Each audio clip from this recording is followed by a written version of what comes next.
They forced the rancher to marry the old maid. What she did next shook the whole county. The land stretched quiet under a grey sky.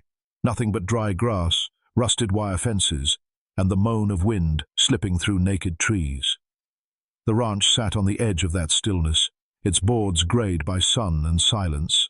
Smoke curled faintly from the chimney like a whisper someone forgot to finish. Inside, Thomas Creel sat at the breakfast table, his elbows planted firm, eyes fixed on the black coffee cooling in front of him. 39 winters had passed over his shoulders. His hands were large, calloused, browned by sun and worn by rope. He had buried 2 parents, 20 head of cattle, and a dog named Ruby on this land. And today, he was getting married. The clock on the wall ticked like it wanted to remind him. The boots beside the door were polished for the first time in years. His hat sat untouched, crown dented by habit. He hadn't wanted this, hadn't asked.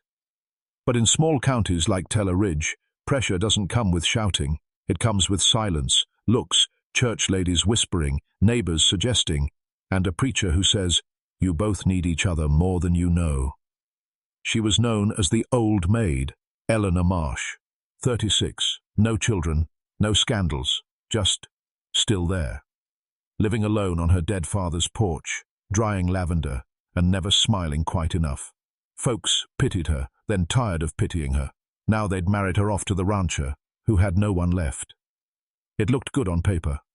Felt like a burial. The front door creaked open. She stepped in, uninvited, wearing a dress that had no lace, no frill, just grey wool and buttons up to her neck. She didn't speak. Her eyes moved around the house like she already knew it. He stood, took off his hat, nodded once. Her hand trembled just slightly when she set down her small bag. That was it. No kiss, no smite, no words. 2 strangers, bound not by love, but by loneliness the county had sewn together with thread made of shame. Outside, a crow watched from the wire fence, its caw sharp against the silence. That first week passed like winter fog, quiet, cold, shapeless. Eleanor moved through the house like a shadow. She swept the porch before dawn, boiled water, mended the torn curtain near the sink. But she didn't talk, not once, not even when he offered her coffee. Thomas watched her with the same distance he watched the cattle. Careful, observant, unsure if getting closer would spook her. Her eyes held the weight of something long carried. Her shoulders, always stiff, always tucked inward, like she expected a blow. She flinched once when a plate dropped from the rack and shattered on the floor. Just a sharp clatter. Nothing more. But her hands froze mid-motion, her breath caught in her throat, and she backed against the wall like she didn't trust sound itself. He didn't ask. She didn't explain. That night, Thomas sat on the porch with a lantern glowing beside him and the moon half hung in the sky. He remembered his mother's face, the way she used to trace her bruises with powder before church, how his father's footsteps would change tone after whiskey, how silence had been a language in their house, the kind that taught you what not to say. He saw that same silence now in Eleanor, not shy, scared, not meek, scarred, and it dug something loose in him he thought was buried with Ruby under the oak tree. The preacher had said she was strong-willed, that she needed someone to take care of her. But what Thomas saw wasn't strength, it was survival with frayed edges. She hadn't come here to be loved, she'd come here to hide. He thought, this ain't what I signed up for. He could send her back, say it wasn't working. Nobody'd blame him. No one really expected it to last anyway. But some part of him, deep and old, whispered, you know what happens when nobody stays. The next morning she stood by the stove, apron dusted with flour, her hands kneading dough. Still no words. Still that wall of quiet. Thomas stepped in, cleared his throat, then gently placed his old blue flannel on the back of the chair beside her. It gets cold in here, he muttered. She didn't answer, but she paused, just for a second, before continuing to knead. That was his decision. No promises, no vows, just stay. Not to fix her, not to own her, just not to walk away. It started with the letter. A torn envelope, yellowed at the edges, slid under the ranch gate sometime before dawn. No name, no return address, just a single line written in shaky ink. "You think you've buried the past, Ellie? We're coming." Thomas found it while feeding the horses. He read it once, then again. The handwriting was rough, almost carved. When he stepped back into the kitchen, Eleanor was staring out the window, hands folded tight. "Something you want to tell me?" he asked, setting the letter on the table. Her jaw clenched. Her eyes didn't leave the window. "You can leave if you want," she said flatly. "I won't stop you." "I didn't ask that." She finally turned, and in that moment, her calm cracked. Just a flicker, just enough to show fear behind the stillness. "I was promised to a man named Carlton Red," she whispered. "A loan shark. Twice my age. He owns half the county's debt, and thinks he owns me, too." Thomas's stomach tightened. "He came after my father died," she continued. "Said he'd bought our land, our name, my future. Said I had no choice. So I disappeared." Thomas stared at her, the silence thick between them. "I thought marrying you would make it stop, make it official, make it safe." Outside, the wind picked up, slamming the shutters once. Somewhere far off, a dog barked, long and angry. That night, the lantern on the porch blew out without warning. And then came the rider. One horse, one man, broad shoulders, black hat, watching from the edge of the sea. Fence, like a wolf, scenting the door. Didn't say a word. Just tipped his hat, slowly, and rode off into the dark. Thomas knew the type. Hired hand. A warning.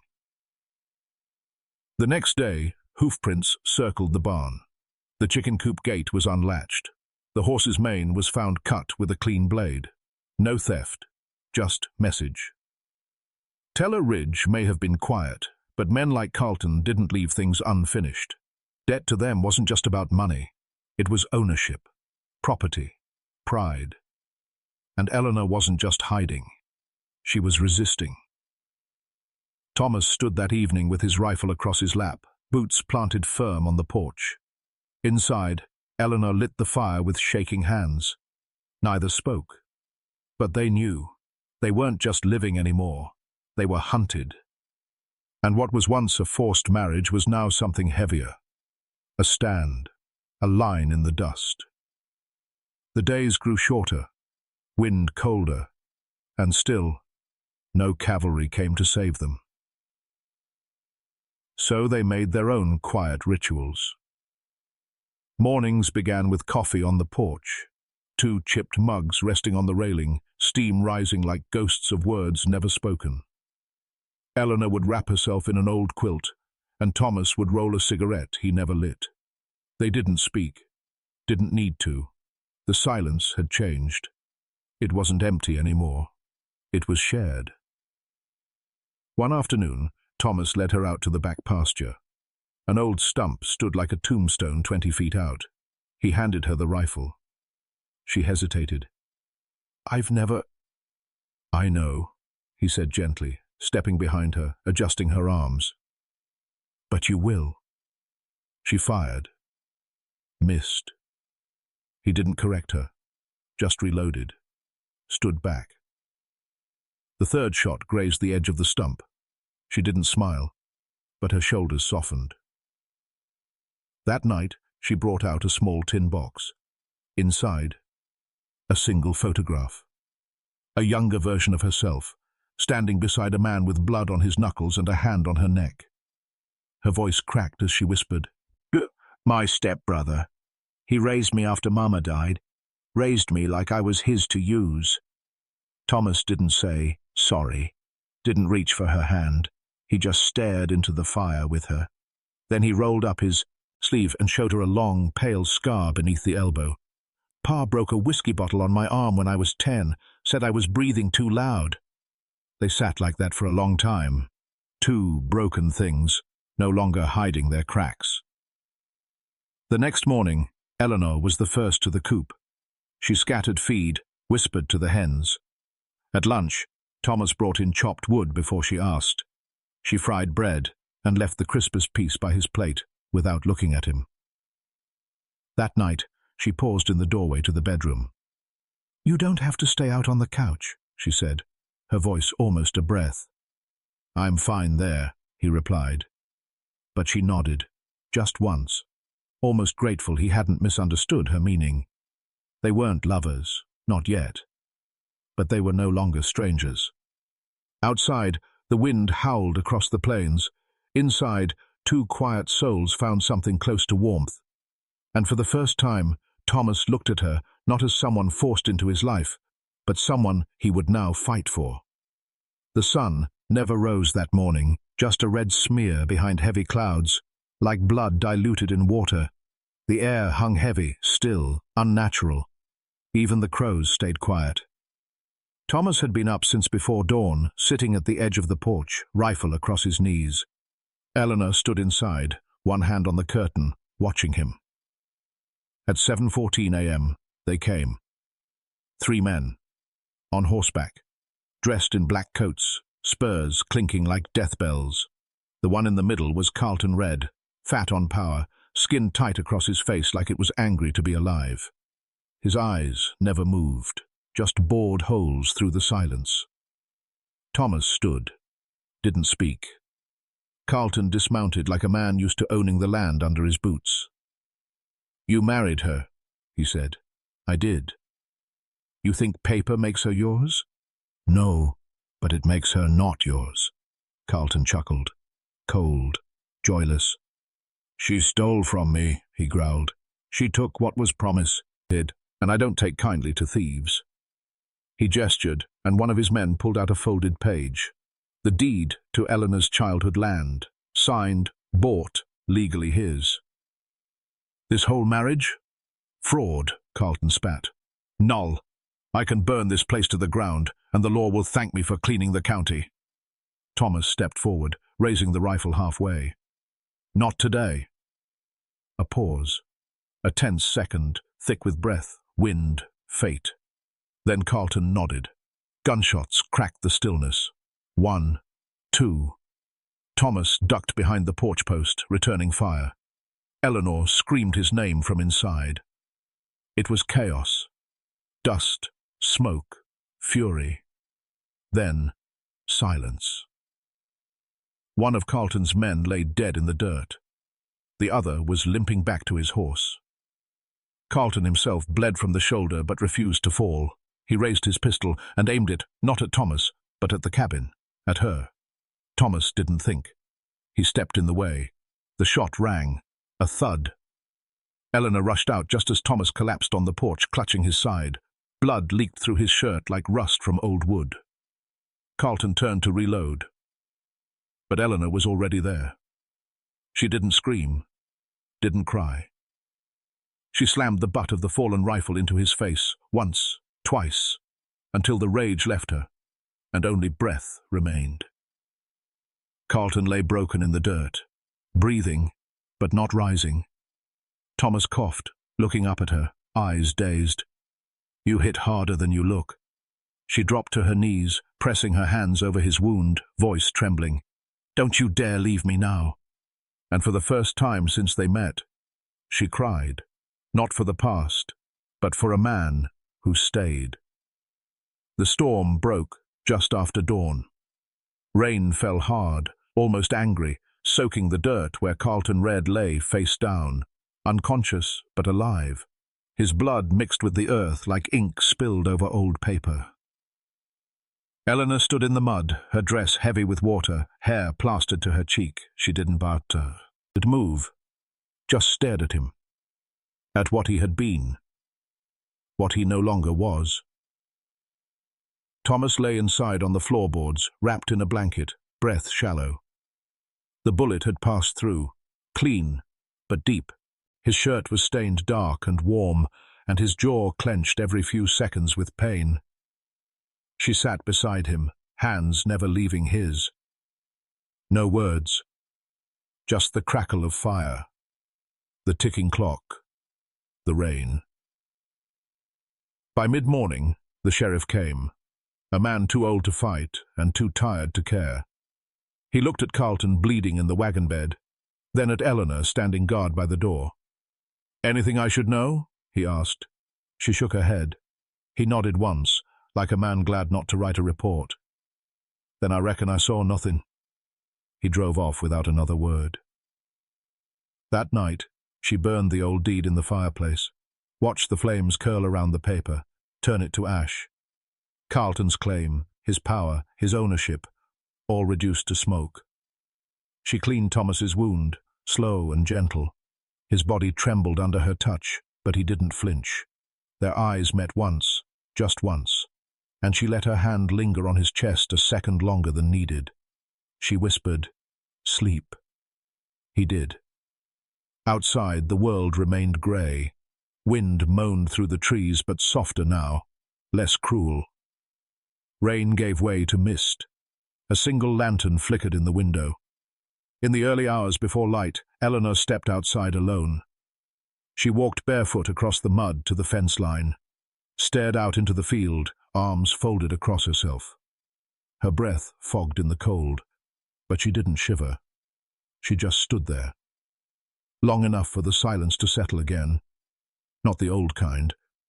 Not the silence of fear. This one was different. A silence earned. A silence that comes after choosing to stay and choosing to fight. Spring came late that year.